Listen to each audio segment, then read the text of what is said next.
उसके बाद आता है नंबरिंग का ऑप्शन। तो देखें यहाँ पर हम कुछ भी अगर नंबरिंग से लिखना चाहें तो इजीली लिख सकते हैं। हम वैसे अपने नंबर भी दे सकते हैं, मगर नंबरिंग का ऑप्शन है। अगर जैसे ही हम नंबर देंगे यहाँ पर आ जाएगा, हम लिस्ट बना सकते हैं। जैसे कि पहले हम इसको सेंटर पर कर लें, ठीक है। उसके बाद यहाँ पर नंबर 1 पर हम लिखेंगे मकसूद स्किल्स पर आप क्या सीख रहे हैं, मिसाल के तौर पर MS वर्ड, ठीक है। और जैसे ही इंटर करेंगे दूसरा नंबर आ जाएगा ऑटोमेटिकली, MS एक्सेल, ठीक है। फिर इंटर करेंगे थर्ड नंबर भी आ जाएगा, MS पावर पॉइंट। तो ये मतलब अगर आप नंबरिंग देना चाहते हैं, अगर आप हाथ से नहीं देना चाहते, ऑटोमेटिकली देना चाहते हैं, तो इस पर क्लिक करेंगे, ये ऑटोमेटिक नंबरिंग आपकी शुरू कर देगा। उसके अलावा मिसाल के तौर पर हम हाथ से देते हैं 1 पॉइंट लिखेंगे, तो यहाँ पे अगर हम लिखते हैं MS वर्ड तो सेकंड ऑटोमेटिकली आ जाएगा, सेकंड नंबर। ये भी आप जहन में रख लें। अगर आप एक नंबर देते हैं ऑटो करेक्ट ऑप्शन, ठीक है, ये आ जाता है और उसके बाद नंबरिंग शुरू हो जाती है। जैसे हम MS एक्सेल लिखते हैं, फिर इंटर करेंगे थर्ड नंबर आ जाएगा। तो ये ऑटोमेटिकली MS वर्ड में जो है ये इसका ऑप्शन होता है। सेकंड ऑप्शन पर आएंगे बुलेट्स का, ठीक है। यहाँ पर लिखा हुआ है बुलेट्स, इस पर जैसे क्लिक करेंगे इस टाइप की जो बुक्स वगैरह में होते हैं वो आ जाएंगे। देखें ये एक टिक मार्क है, सिर्फ ये नहीं बल्कि ऐसे बहुत सारी डिज़ाइंस हैं जो कि आएंगी, मगर वो मैं आपको आगे चल के सिखाऊँगा। ये सिर्फ मैं आपको फॉर्मेटिंग टूल बार सिखा रहा हूँ। देखें जैसे हम लिखते जाएंगे वैसे वैसे ये टिक मार्क आते जाएंगे।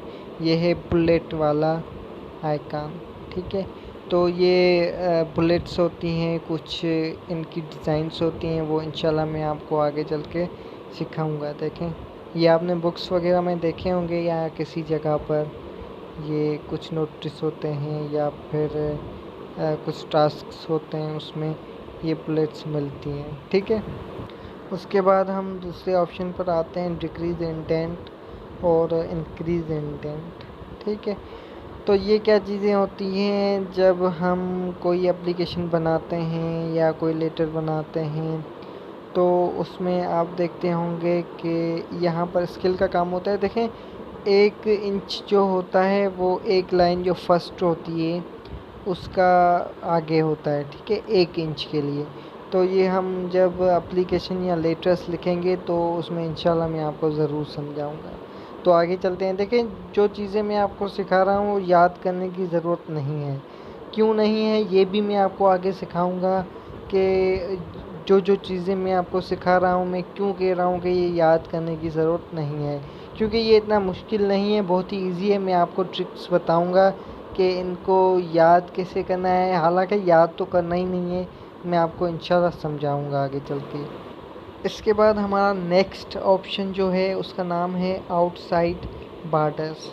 तो ये भी बहुत ही इजी है। बॉर्डर्स आप समझ गए होंगे जो साइड से आते हैं।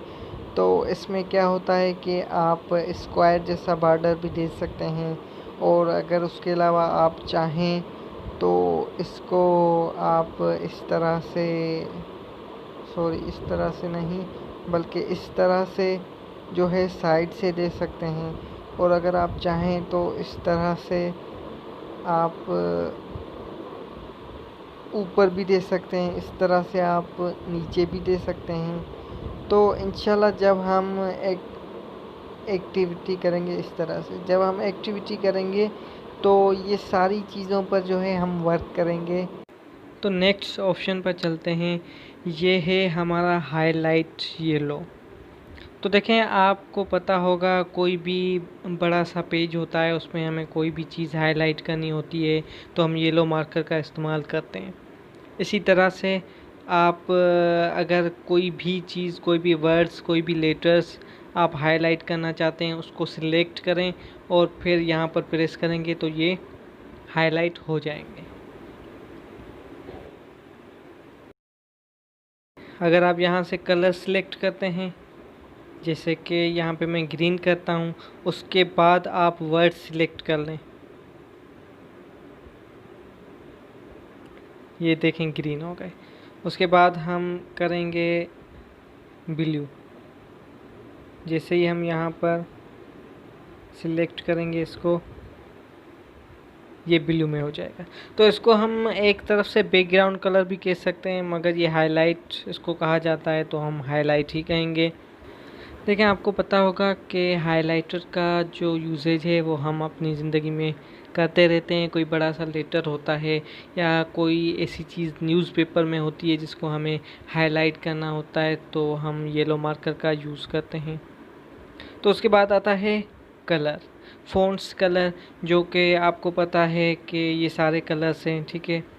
तो इसमें अब आप कोई भी कलर सिलेक्ट करके आप कुछ भी उस कलर में लिख सकते हैं। अगर पहले से लिखा हुआ है तो फिर सिलेक्ट करके उसके बाद हम कलर पर क्लिक करेंगे तो वो वही कलर हो जाएगा। देखें, ये हमने सिलेक्ट किया। अब जो भी कलर आपको अच्छा लगता है आप कर सकते हैं। देखें, ये ग्रीन हो गया। उसके बाद आप ये कर लें रेड, ठीक है। जो भी आपको सही लगता है आप कर सकते हैं। तो उम्मीद है आपको सारी चीज़ें समझ आ गई होंगी। तो मेरी कोशिश यही होती है कि आपको जल्द से जल्द सिखाऊं, मगर अगर मैं ऐसे जल्दी जल्दी में बहुत सारी चीज़ें आपको सिखा लूँगा तो फिर आपको समझ नहीं आएगी। इसलिए थोड़ा सा मैं आपको प्रैक्टिकली करके बताता हूँ कि किस तरह से जो है किस ऑप्शन का यूज़ होता है, ठीक है। तो अगर आपको मेरी वीडियो अच्छी लगी हो तो प्लीज़ लाइक करें और मज़ीद ऐसी वीडियोज़ के लिए मेरे चैनल को सब्सक्राइब करें और बेल आइकन पर ज़रूर क्लिक करें।